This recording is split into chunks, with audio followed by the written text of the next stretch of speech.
thank you guys all for joining. My name is Jess Hightower, not the Association of Field Ornithologists, and I'm the chair of the Graduate Student and Early Career Professional Committee. And part of the things that I work on is joining together with Wilson's to put on this this virtual series that covers different professional development topics.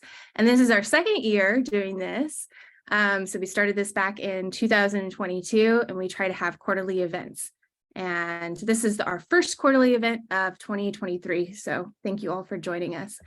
And today we have Laura Bies, who's the executive director of the Ornithological Council, here to talk to us about exactly what the Ornithological Council does and how they can help us with different things in our research. And before we get started on that, I'm going to turn it over to Julie and then Tim to chat a little bit more about what we're doing here in these different societies. Okay, yeah, thanks, Jess. So my name is Julie Jedlicka, and I'm president of Association of Field Ornithologists, and we're happy to co-sponsor this event with Wilson Ornithological Society. And AFO really focuses on encouraging bird research in the field and trying to bring speakers that talk to students and early professionals in this series about doing field work, learning tools that can help them. Feel free to join if you're not already a member. We have pretty inexpensive memberships for students and early professionals, and feel free, if you're able to come to our meeting this summer, August 1st through 4th in Gramado, Brazil.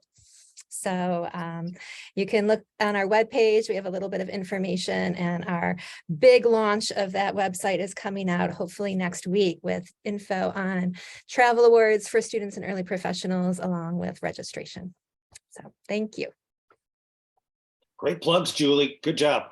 Thank you. Yeah, this is hi everyone. I'm Tim O'Connell. I'm current president of the Wilson Ornithological Society. And we're also delighted to take part in both these events, but also those opportunities when we get to meet jointly with our friends from the AFO. One of the sort of joint missions that our two societies have is support of the Ornithological Council, and very much intentionally putting money into this endeavor to sort of make sure that we're meeting our goals any way we can to support ornithology by supporting ornithologists. And I think that's some of what you're going to hear today from Laura, and we're really excited that that AFO joins us in really ponying up a lot of that support to make that happen. Yeah, we're a pretty cool bunch of people too, and you can join our society, and we're also cheap. And come to our meeting in June at Muhlenberg College, just on the north side of Allentown, Pennsylvania this year, if you'd like to join us. And if neither of those things work out, then it looks like maybe in 2024, you can come and join both Wilson and AFO, and maybe even some other friends for an annual meeting at some point in 2024. But thanks so much. Thank you, Jessica, for your leadership in setting these up. And thank you, Laura, for being here.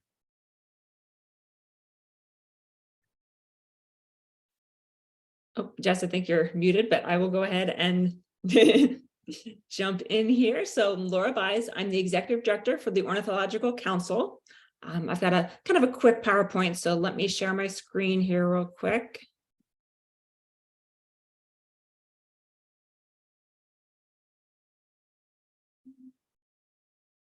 See if I can get it to play with the Zoom thing in the way. Oops.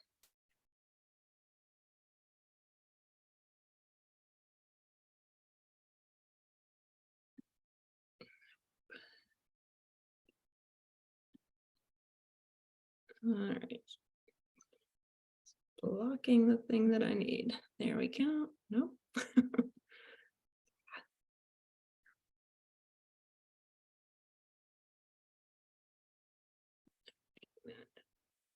we go. All right. So we have been around since 1992. I'd like to say we're making the world safe for ornithology. We were started because the societies you see listed on this slide here all thought that there was a need for a common voice for ornithologists. So the societies came together and all chipped in and joined together to start a new organization. So we're an independent nonprofit organization guided by and supported by our member societies.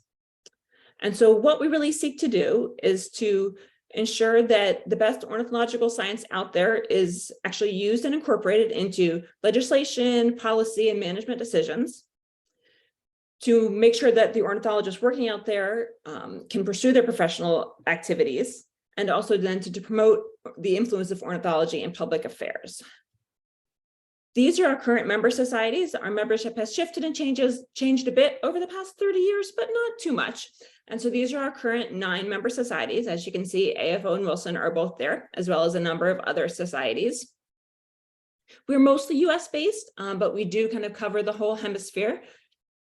And in that we're mostly US based, a lot of our kind of policy activities are more US focused, but then some other activities are broader.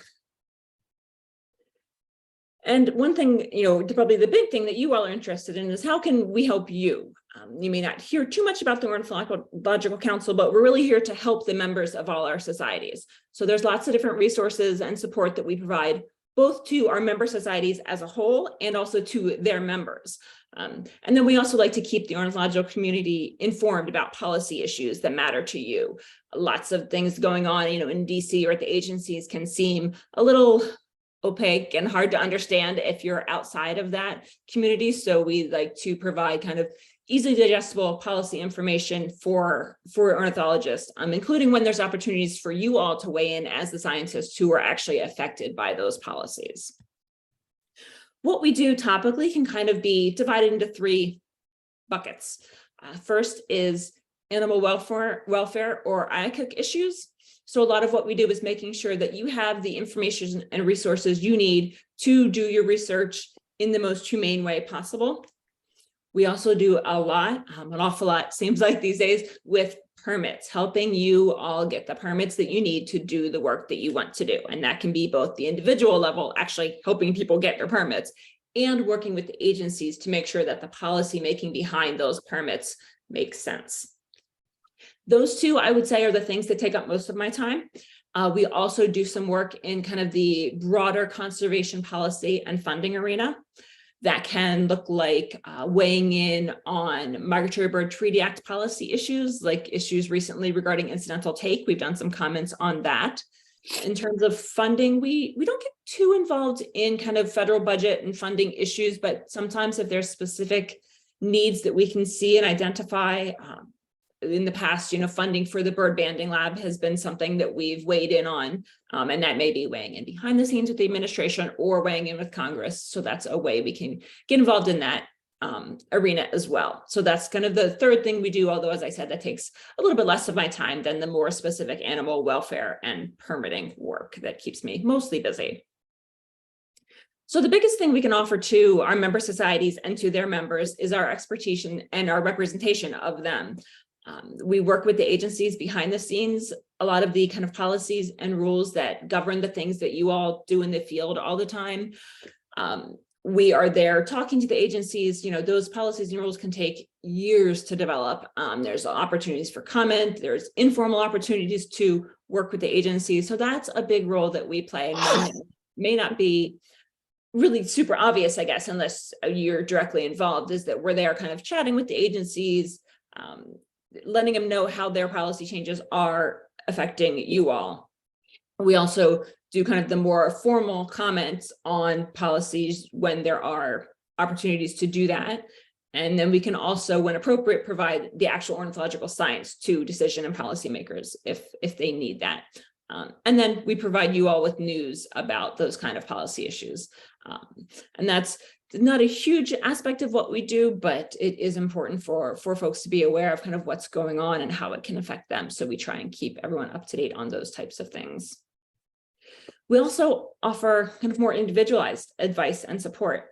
So if members of any of our 9 societies have questions, if they're having trouble, say, getting their research approved by their IACUC, or they can't figure out what permits they need to do their research, they can actually reach out to me directly, and I help folks through those sorts of questions. And sometimes it's just a quick like, oh, you need to do this, and this is quick thing, but I mean, I have folks that I've helped over a several month period with lots of questions and detailed issues. And we can even, if needed, kind of act as a go-between the researcher or the ornithologist and either an IACUC. We provided information directly to IACUCs before, or we can kind of talk to the Fish and Wildlife Service permitting folks if you aren't getting an answer. And we've heard a lot of that recently, that people simply aren't getting answers when they apply for permits or renewals because things have been so backed up. So that's an opportunity where we can kind of check in and make sure that things are still moving. And we can also offer kind of emergency assistance. We've literally had people, call from the airport trying to get their specimens through customs. And so that's the kind of assistance we can offer as well. We also have a lot of online resources. So if you haven't checked out birdnet.org, I would recommend you do so. There's lots of information about state and federal permitting. As far as permits needed for the US, there's very detailed information. I've been adding more for Canada to bring that up to the same level. And eventually it would be great to have it for other countries as well. But for right now, it's very US based with some information for Canada. We also have a really extensive import guide that my predecessor, Ellen Paul, pulled together after 20 years of helping folks try to figure out how the heck you import samples into the US. And that's very extensive. It's updated regularly and lays out all the different permits and policies that you need to follow to import anything. So that's available on the website as well. We also have our guide to the use of wild birds in research, which is kind of one of our foundational documents that used to be published as like an actual book, but now it's just online like everything else. That's available in English and Spanish. And that lays out a lot of the most common methods in ornithology and guidelines for doing them humanely. And it also has extensive references so that if there's a specific method that you are going to be using in your research and you need to read up on it, get some current references, you can go to that guide. The most recent edition was published in 2010, which has been a little while now. So we've actually been working and we're very nearly done with pulling together updated reference list for each chapter. So we aren't updating the text at this point, but for each chapter, we're pulling together an updated list from 2010 to now of new resources. So if you are going through that guide to look up different methods, you will have that and can flip through the new resources to see if there's anything that would be pertinent for your research. See, we also have our model protocol for wildlife research. So one thing we were finding that a lot of institutions and others weren't really familiar with doing the IACUC approval process for field research or wildlife research. And so some of them may have templates or other forms, but they weren't really ideal for describing the kind of work that our folks were doing in the field. And so we developed a model protocol that you can literally use as a template and shows you how to fit your information into there so that you can submit that to an IACUC. So that's available for download as well. Got a number of fact sheets on various issues, and we're adding to those all the time. So I would say if there's something that you see coming up frequently that you think would be helpful to have a fact sheet, definitely let me know, because we like those to be kind of responsive to the community and what you all need to see. And then we also have a forum on the Ornithology Exchange, which is called News from the OC. And that I publish maybe once, twice a week, depending on just various brief articles on various issues of kind of science policy and ornithology interest. And starting very soon, next week, the Ornithological Council is actually going to be the new home for the Ornithology Exchange. So if any of you are familiar with that online resource that was started, I guess about 10 years ago as kind of a central online forum for ornithologists, the volunteers who were doing that have decided that they want to do something else with their time, which is totally fair. And so they came to us to see if we might be interested in taking that on. So we're actually going through kind of jumping through the logistical and administrative hoops to bring that under our umbrella. It has a very active job board, which is super useful to our community, a free job board, and lots of other great resources. And if any of you have thoughts or ideas on how it could be more useful to our community, please send those my way. We're looking at kind of what we do with it going forward and how it works and how it can be most effective and useful. So definitely let me know if you have any ideas on that. And that is all I really wanted to say, just in terms of kind of what we're doing behind the scenes for you all. I would love to answer questions. I'll take general questions here today. And then, as I've said, if you all are ever running into any particular issues in your research, you can definitely reach out to me at any time, and I answer individual questions for all the members of our societies. That was great, Laura. Thank you. Yeah, so we have plenty of time for discussions and questions on this. You can put them in the chat or just unmute yourself and ask.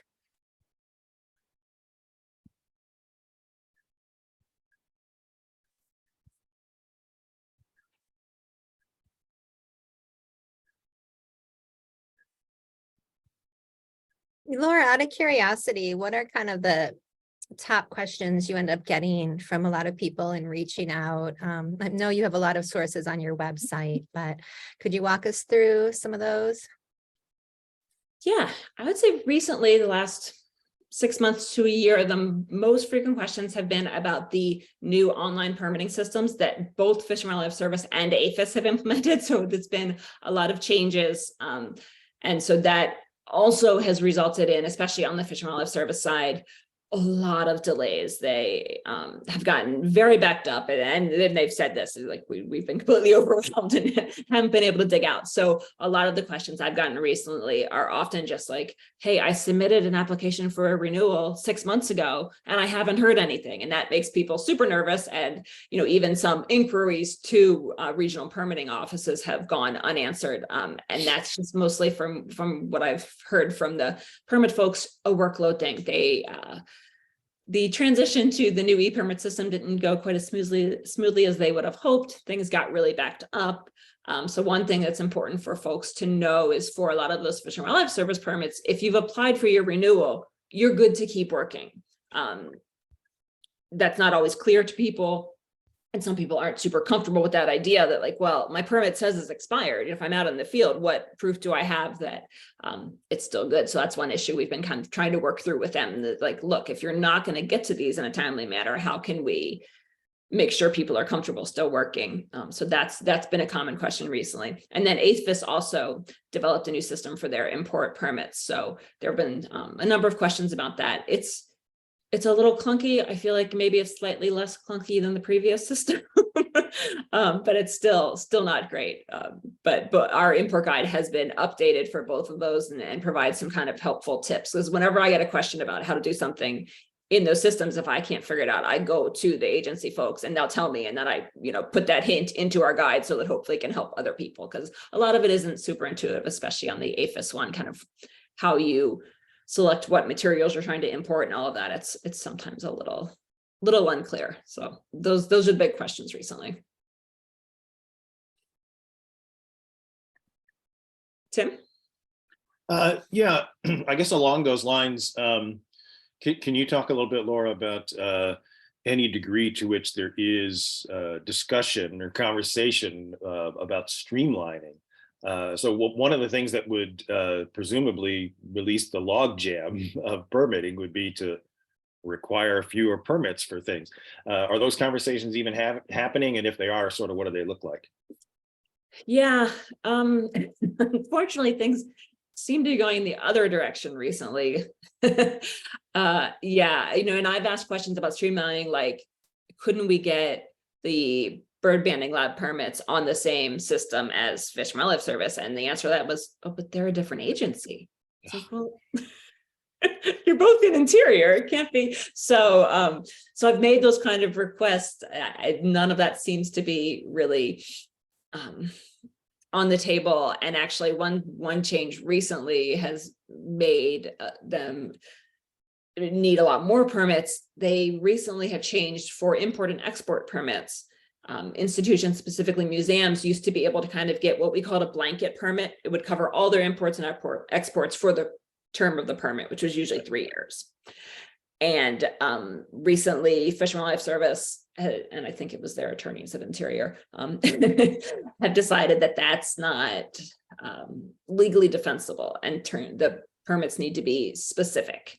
And so now they are requiring each import or export to be listed on your permit, either a new permit or you have to get your permit amended. But as we just talked about, things are super delayed. So that's been a big question that I don't think there's tons of people out there dealing with it, but there's a few museums that I've been talking to that it's really messing up their workflow, that they can't get a more blanket permit. And I've had meetings with Fish and Wildlife Service. I had one a few weeks ago, and I'm gonna keep beating that drum. But I think they're getting some pressure on that one from outside the permit office. So yeah, sometimes it's kind of out of their hands as well. Right. Thanks. Yep. Looks like we have a couple of questions in the chat. The first one is from Heather, and it is, do you ever partner with state ornithological societies? So we haven't done much of that directly, but that does remind me of one kind of recent initiative, is that so our board is made up of our 9 member societies, and all of our member societies have at least the option to have 2 representatives on our board, and that 2 guides, the OC. But recently we have reinvigorated something that's been in our bylaws, the whole time, and just has kind of ebbed and flowed. It's our supporting member category, because there might be organizations out there who want to support the OC, who see value in our resources, or who want to have that access to the expertise that we have, but don't really fit the mold of our scientific society board members. And so we've opened up supporting membership to any organizations out there who want to support us.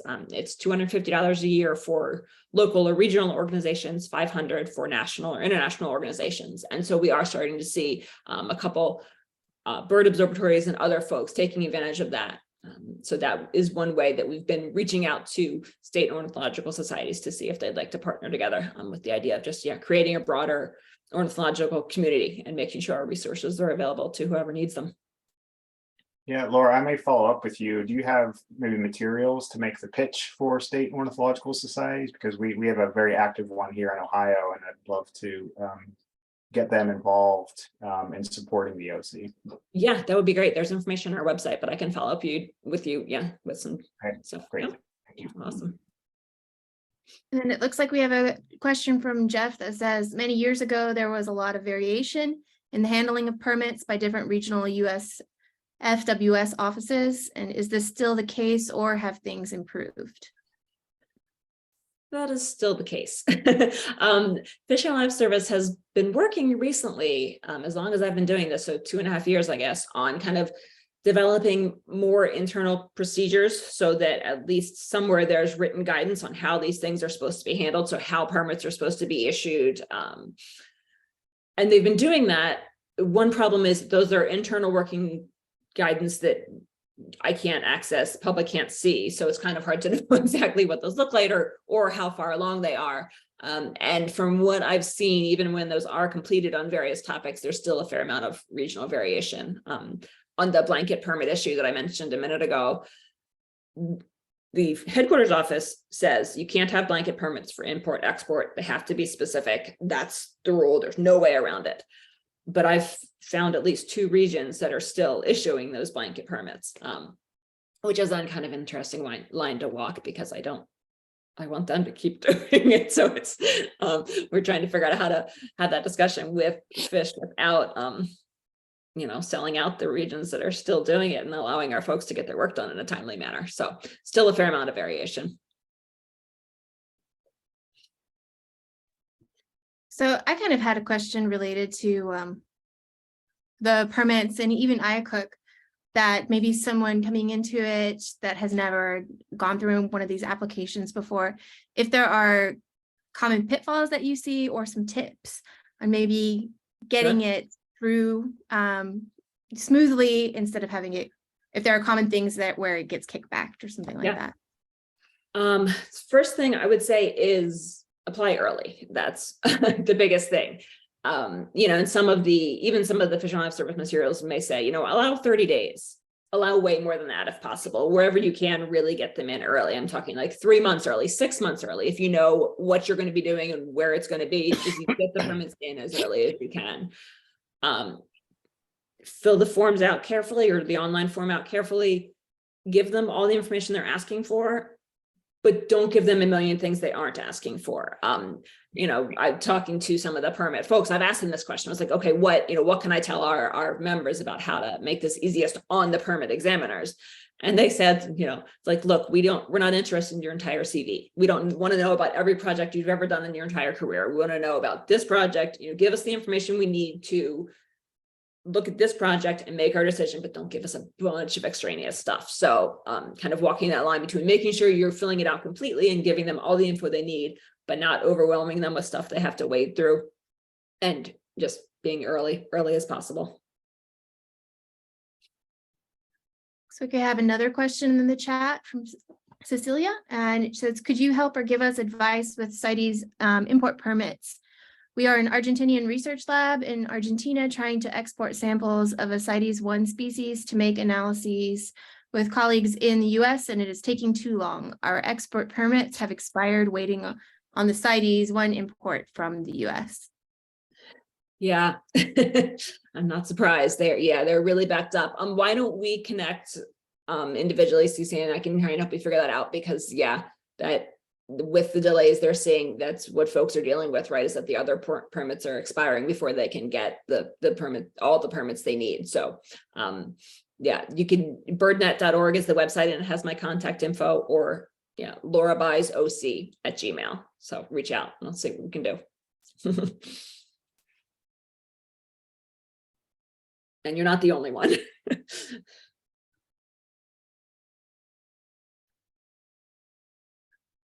Anyone else want to pop in with a question? So Laura, I'm curious, has H5N1 impacted anything for handling, or getting permits or handling birds, or questions that you're receiving from people?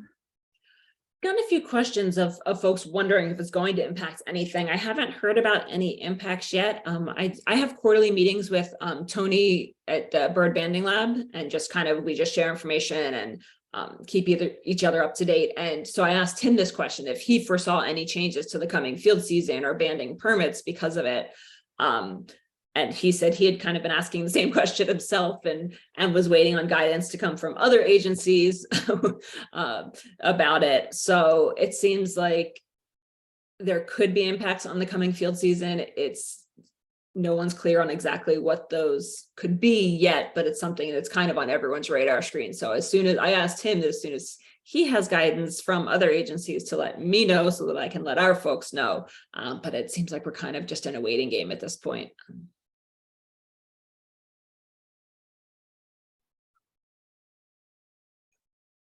Wow, I get to ask more questions.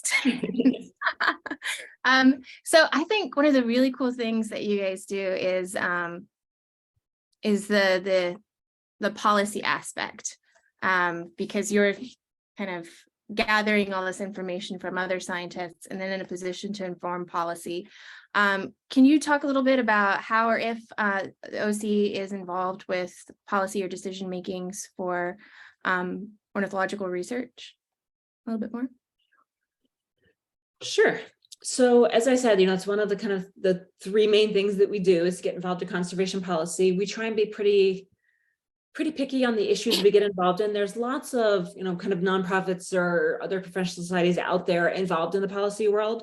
And so we don't want to duplicate efforts. And because the OC staff is just me, I'm the only one. So we try and be really, really careful in where we get engaged. And what we've kind of decided is that where we can provide science that maybe no one else is providing, that's an important place for us to get involved, where we can kind of represent ornithologists if they're not being represented by any other comments and any other commenters or anyone else getting involved. So Migratory Bird Treaty Act, incidental take permits is one that we've gotten involved in a lot, trying to provide some thoughts and guidance to the Fish and Wildlife Service as they try and figure out how they're going to approach that. They've been, it's been a years-long drama, but right now they're trying to develop a new permitting system. And so that's something that we felt like was specific enough that we could really provide some input and guidance. A lot of our other things that we comment on are also like the permitting issues that I mentioned. When there's opportunities to actually, when they're, say, revising their regulations, that's a time when we'll get involved, and it's very helpful to have information from our ornithologists about how the current policies impact people, and then we can kind of collate that and provide it in the policy arena. Trying to think of some other good examples. Recently, the Animal Plant Health Inspection Service is developing new regulations that will apply to birds not bred for research, and be kind of regulations that will set standard for their care. If you have birds in captivity that you're doing research on, but those birds weren't bred for use in research, it's a whole complicated history of why. And technically those birds have been covered under the Animal Welfare Act for a number of years. And APHIS didn't have regulations, and then they got sued, and so now they're developing regulations. So that's another one where we've tried to kind of weigh in and provide some specific input and perspectives from the viewpoint of ornithologists. So yeah, we try and be really pretty picky about where we get involved, and our opportunities to get involved may be something that for some of them, it's been issues that we've been involved in for years and years. Some may be issues that, you know, I track and realize there's an opportunity. Sometimes our member societies will come to us with an issue that they've heard about or that is directly impacting them, and that's how we'll get involved. And sometimes also, I should say, sometimes our member societies will see a policy issue that they want to be involved in, but maybe it's something of more a local or regional issue. So there's also the opportunity for me to help our societies formulate a response, say a letter or a comment document that then they submit. So they're kind of the one formally involved, but I'm there to help them and kind of help them generate that response. So that's something else we do, is if it's not an issue that maybe the OC as a whole would really take on, but it's very important in one of our societies, that's a service we can also offer, is helping them figure out how to get engaged in that. Oh, that's great to know. I can imagine a situation where maybe you would want to submit something like that, but be a little intimidated about knowing the language and process. So I didn't realize that you could help with that. That's great. Mm-hmm. Yeah. Looks like Tim had a question. If you wanna, or I can read it off. And did you want to hear it in the right voice, I guess? Yeah, we need your voice. Okay, sure. Yeah, and Laura, that was just a question about, like, how are you getting the information that, you know, when you're thinking about attitudes or concerns that ornithologists have? What's the process? And I don't recall ever seeing like a survey from the OC. So if you could talk about that a little bit, that'd be great. We rely on a few different ways. One is our board members. So as I mentioned, our board members are all representatives of our societies. So during every board meeting, we have like 5 minutes per society where we go around and they all share anything they're hearing about. So that can be a good opportunity for folks to bring forward concerns. If there's a concern that's kind of been bouncing around one of our societies, someone can bring it forward there.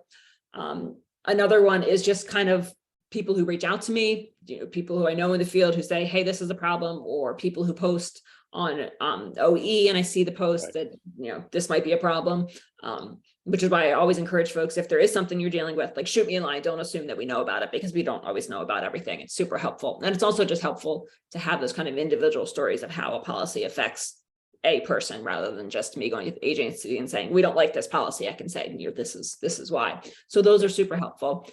In some cases, like the blanket permit issue I've mentioned, we actually did send out a survey just to museums, because we were kind of focusing on that aspect of that issue.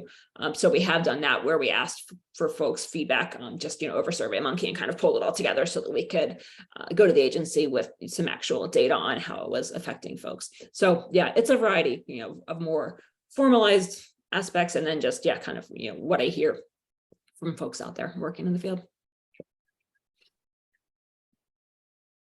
And we do have a question for Bruce on why American Ornithological Society not a recognized member of OC, and is there a brief history that we should be aware of? Yeah, so it might not be all that brief.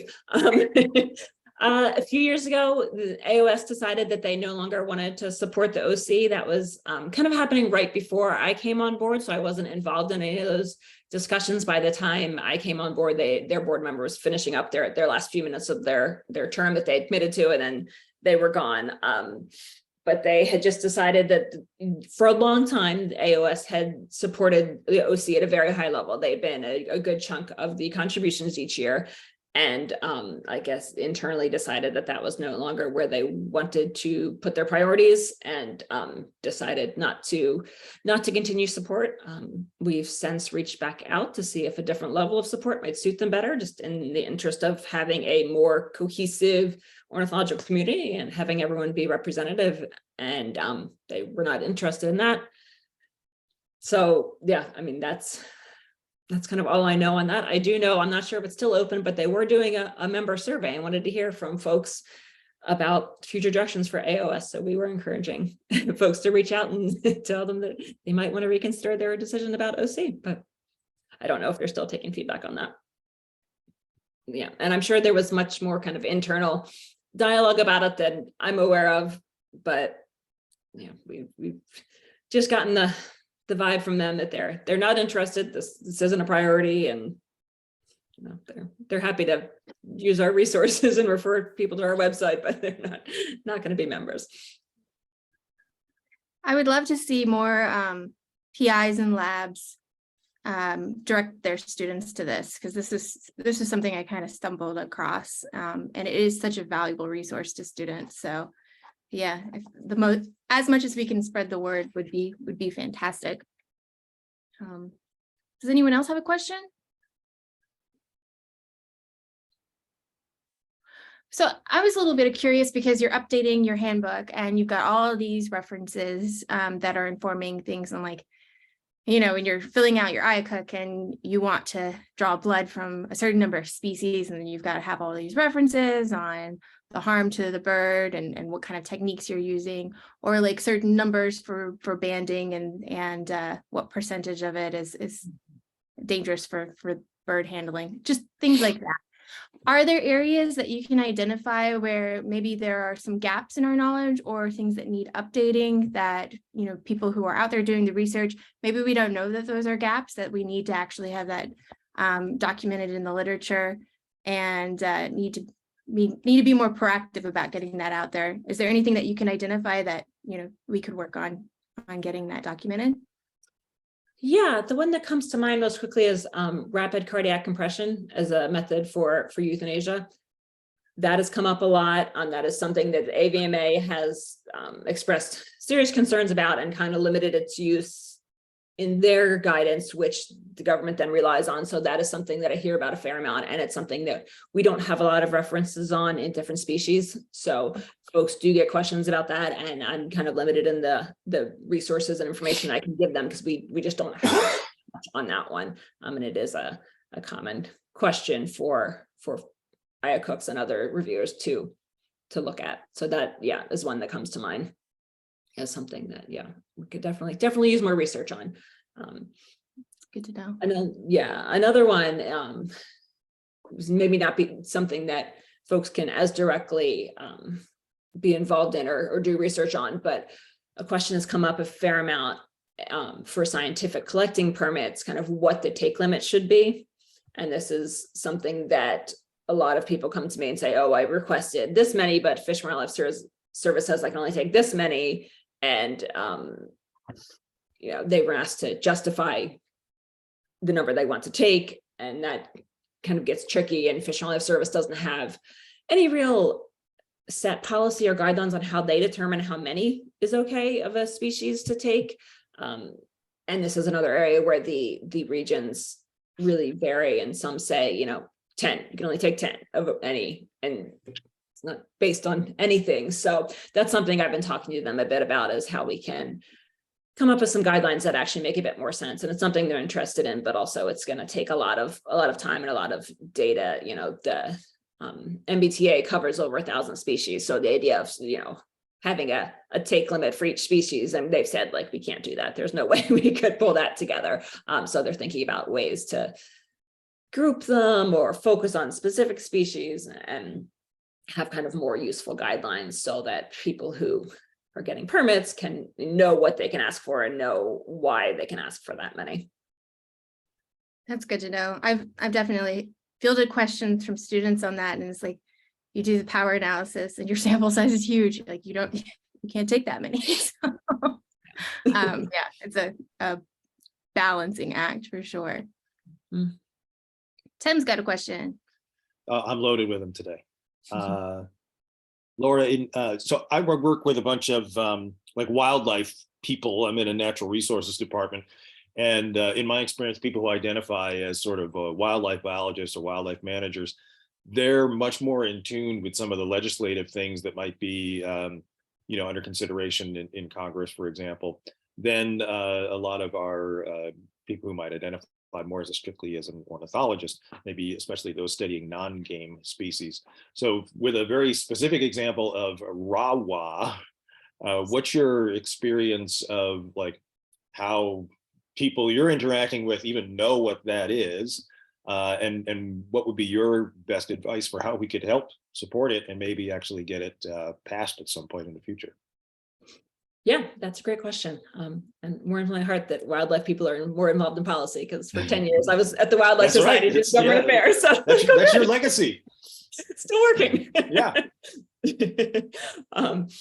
And I think I tend to agree that a lot of ornithologists aren't maybe as aware of those issues as some of the other wildlife folks, and who knows why that is. But that's one thing I do try and do on Ornithology Exchange, is sneak in some kind of broader policy articles that bring those kind of things to the forefront. And that's a great example, because that's such an important piece of legislation and so needed. And hopefully this time around, maybe we can actually make it happen. And that's another thing I'm happy to work with our individual or our member societies on, is that if there's specific legislation or issues that you're interested in tracking, I can certainly provide kind of more information than I do in general to OE or to societies who may not be interested. But I think there's an opportunity there, and whether it's kind of more coordination with conservation committee chairs or other ways, I think it would be great to have an avenue to provide a bit more information about those kinds of things, because they're hugely important. And also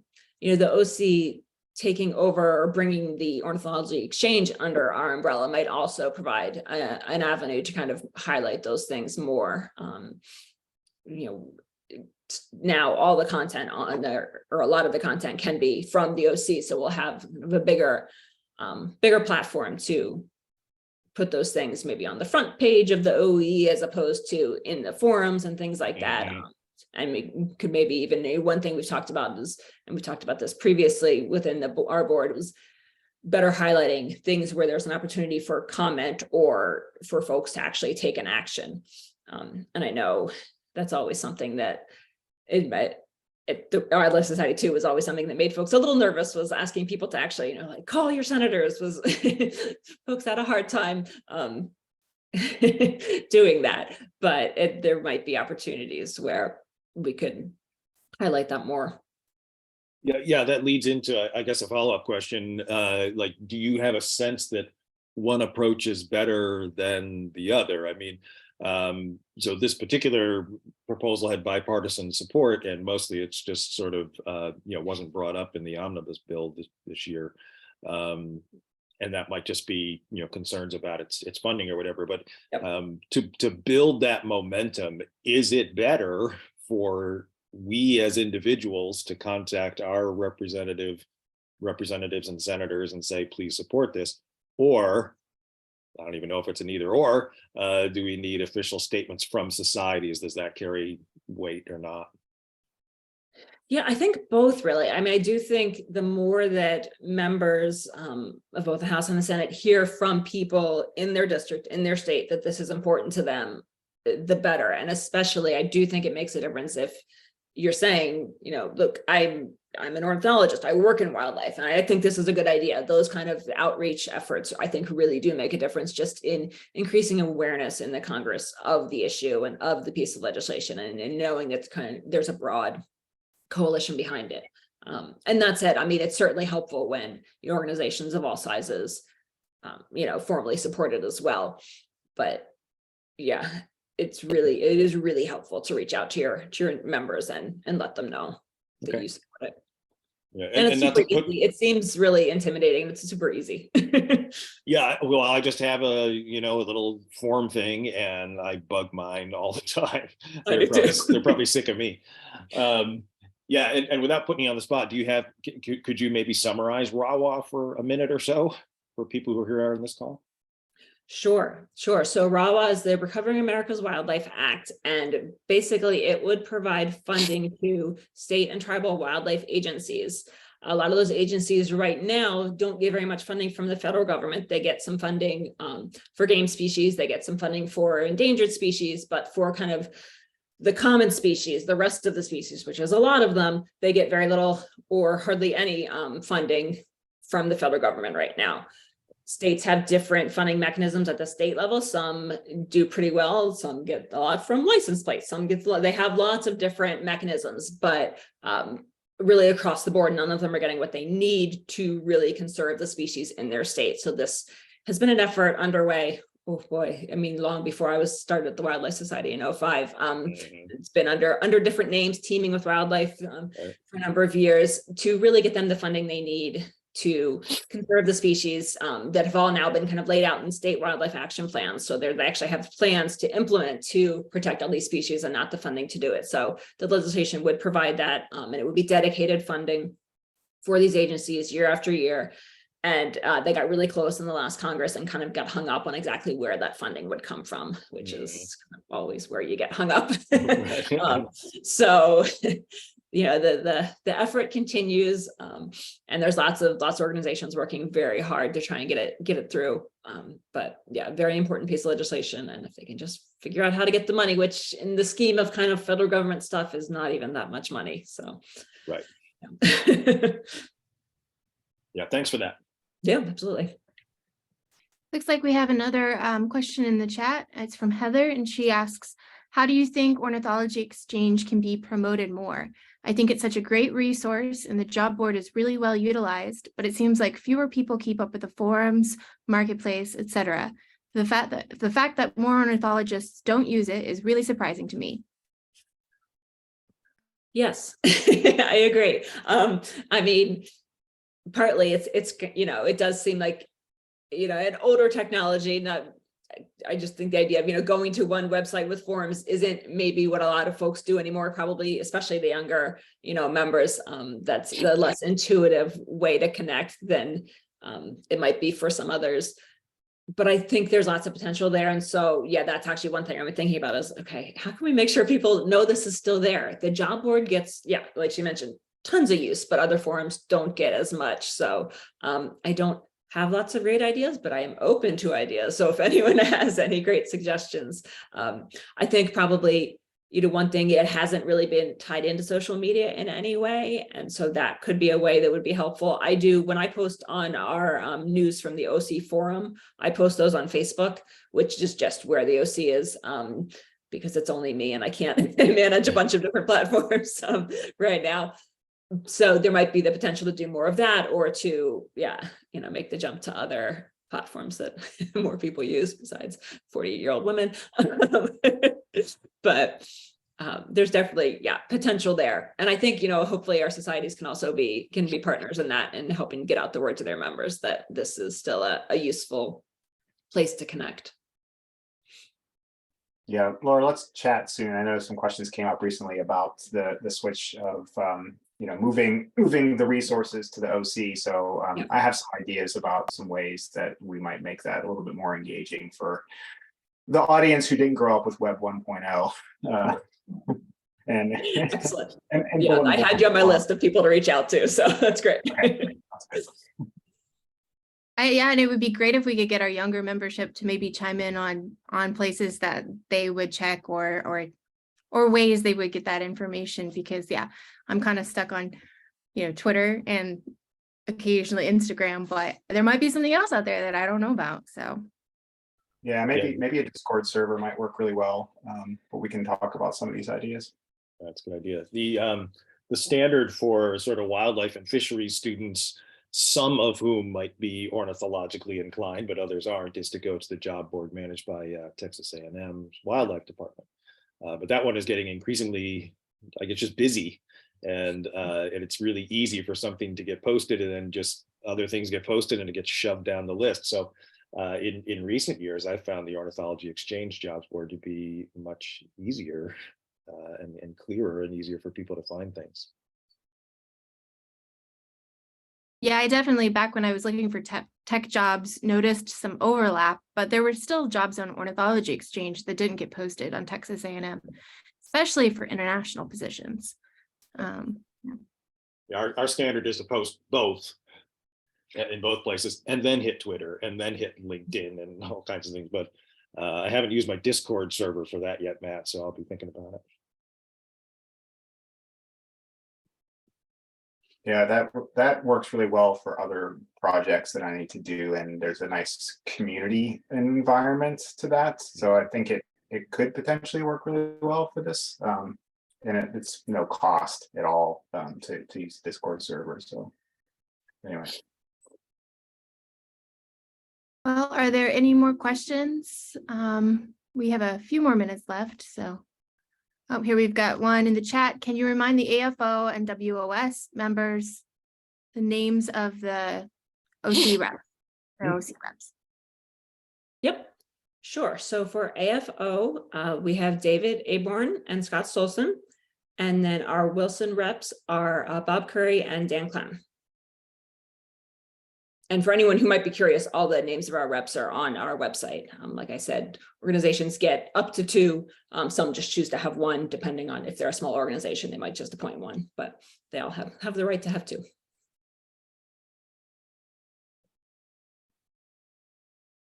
Any other questions? Comments, suggestions?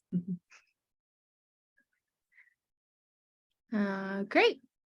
Well, if there's nothing else, then we'll go ahead and sign off here, and we thank Laura so much for coming and chatting with us about this. This was really, really useful, very helpful.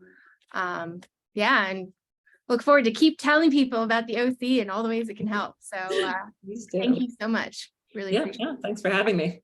Yeah, and you can, for those of you who are on here now, we have recorded this, so this will be uploaded to our YouTube channel for members. And then after a delay of, what did we decide on, 2 months? Was that it? I think so. Yeah. After a delay, it'll be available to the general public. But anyway, this will be kind of a resource that'll be available in perpetuity for people to come back and check on again. So thank you all. Thank you. Good to Thanks, see you everybody. Thanks, Laura. all. Appreciate it.